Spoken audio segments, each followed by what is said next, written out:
સુરતમાં પડેલા વરસાદથી અનેક વિસ્તારો જળબંબાકાર થયા છે। ઉધના લિંબાયત રેલવે ગરનાળામાં વરસાદી પાણી ભરાયા। પાણી ભરાતા વાહન ચાલકો તેમજ સ્થાનિકોને ભારે હાલાકી પડી। પાણીનો ઝડપથી નિકાલ થાય તેવી સ્થાનિકોએ માંગ કરી છે।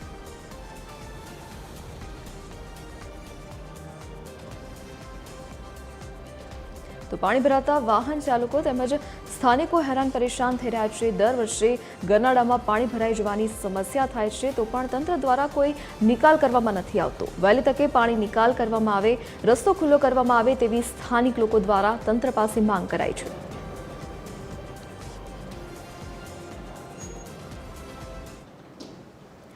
સુરત જિલ્લામાં વરસાદી માહોલ છવાયો છે।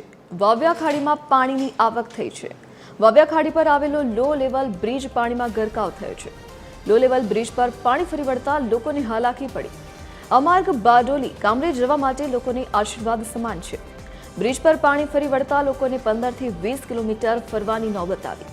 બ્રિજ પર પાણી ફરી વળતા વાહન વ્યવહાર બંધ થયો છે।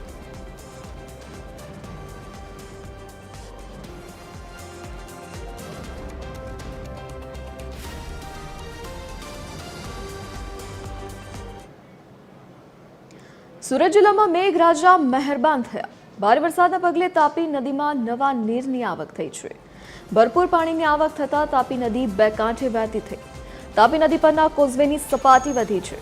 કોઝવે ભયજનક સપાટી પર પહોંચ્યો છે। 6.55 મીટર સપાટી પર પહોંચી। તાપી નદીમાંથી 40,000 ક્યુસેક પાણી છોડાયું છે। ઉકાઈ ડેમની સપાટી 327.25 ફૂટ પર પહોંચી।